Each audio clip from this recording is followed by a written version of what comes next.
Hello there traders, welcome to this Forex trading week ahead analysis. I'm going to take you through some data coming up as well as some charts of interest. My name's John, I'm the head currency analyst here at Blueberry Markets. So let's go through the data. Lots more red folder data this week than there was last week, and there's some really important points coming up. We've got an interest rate decision from the RBA. There's actually been murmurs that there could be an actual rate hike from the RBA. I don't think that will happen this time, but maybe in the RBA statement we might get a little bit more of a hawkish RBA. Underlying pressures though coming from sort of the GDP market, so I don't really see them hiking rates, but we'll see what happens there. Core retail sales in the US expected to come in as well, a little bit stronger on the retail sales side of things, which would be interesting as well. CPI out of the UK expected to fall down towards 2%, heading towards that Bank of England target, which should be a potential sign for the Bank of England to potentially cut interest rates. So this figure could be fairly important going into Thursday, where we do have a Swiss National Bank interest rate decision as well as the UK. Swiss would actually be quite interesting. The Swiss franc has been really strong of late, and I don't know whether the Swiss National Bank would particularly want to see it strong. They did cut rates to try and influence a little bit of Swiss weakness in the market to help with their exports. However, that hasn't particularly happened, and the Swiss franc has got stronger. So it'd be interesting to see how the Swiss play the markets going into this week. We then got more unemployment claims out of the US. We did see a rise to 242 previously, so that's impacted the US dollar, which has got stronger over the last week. And then we end the week with some manufacturing and services PMI data out of Europe, the UK and the US. So going into the sentiment then, what is the currency strength meter telling us? Well, it's telling us that the Swiss franc is the strongest currency right now. That is also with the New Zealand dollar, Swiss and Kiwi being fairly strong.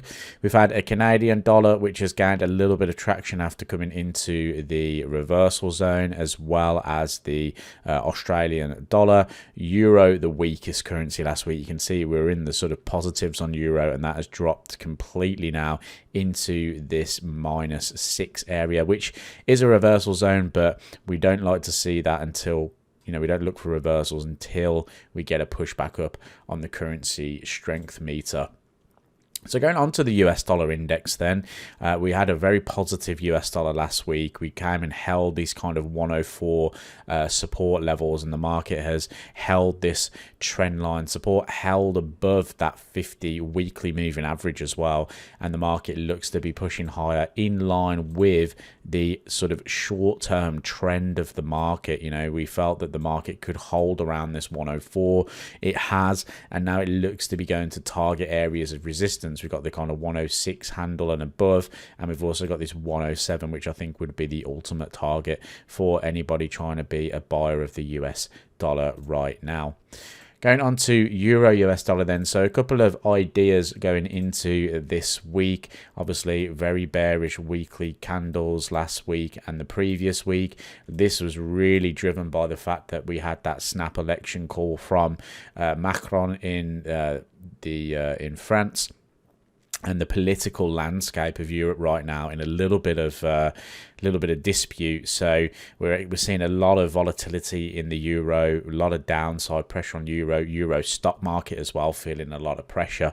So I think the euro is a good play still to the downside, potentially down into these previous weekly swing lows. If I look at the 30-minute time frame, I've just placed a volume profile and an anchored VWAP on here because I quite like the area up at 1.0740. Slight consolidation building here. Consolidation brings in that volume that we always discuss, and I think if we can breach these kind of highs here and make our way up to this 1.0740, if the VWAP made its way down into there as well, we could see a potential idea to get short on the euro. Looking at cable then, so cable had an interesting week as well. Obviously, Bank of England announcement this week, so we could see this market being fairly volatile. A couple of interesting areas to note coming up. Market has been fairly bullish here until we rebounded in this sort of 1.29 handle. Failed to really get any traction above the 1.28, and it looks like the market's starting to kind of give back those gains that we saw through the month of April and May.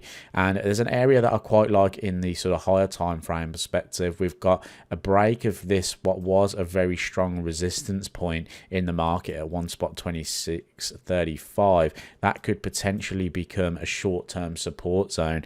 We've got anchored VWAP coming through there as well. We've also got kind of large volumes building below that area, below 126. So I like the idea of being short this market, but there is a big kind of support level that would be interesting to me. On the short play though, on the 30-minute time frame, again, I've just applied a volume profile here. Larger volumes seem to be kind of coming in around about 1.2740 and above, especially into that kind of 1.2780 kind of area. But this area where that volume starting to build is a good area to start looking potentially for a hold. So again, if we get a bit of a interesting play in terms of downside earlier in the week, we've got that anchored VWAP potentially as well. That could be in a good area to look for those short ideas. Price may not get back to this point. You know, we may just see a continuation down to this 1.2635, which I think could be a potential good play for a short-term long idea. Going on to US dollar against the Swiss franc then. I'm highlighting this chart because it's showing us how strong the Swiss franc is at the minute.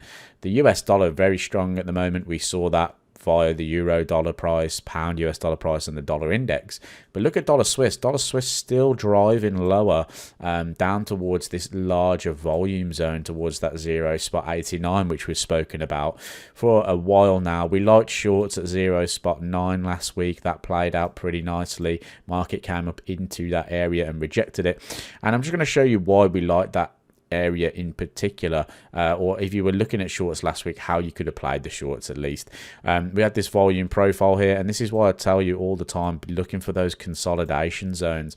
Consolidation is a battle between those buyers and sellers, and that naturally brings in larger volumes. And you can see we traded through the larger volumes, very sharp downside move from the data last week, and price came back. Where did it retest? In and around that volume zone, and then we have seen a continuation of this downside pressure now. Volumes building at this 0.8940. We have had a break and retest of that level, so it might be less impactful going into this week, but if we did get a move back up into here, we could still see some selling pressure. Big volumes coming up though, big volume zone. You know, we failed to breach it once. If we fail to breach it again, we could see a little bit more upside in dollar Swiss. But again, I think this is going to come down to how the Swiss franc try and play the markets this week. Are they going to try and be a little bit more dovish in turn to influence that Swiss weakness now? Or are they going to continue to hold the narrative where Swiss franc could get a little stronger, pushing in towards that 0.88 handle?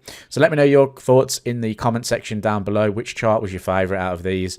And I will speak to you in the next video.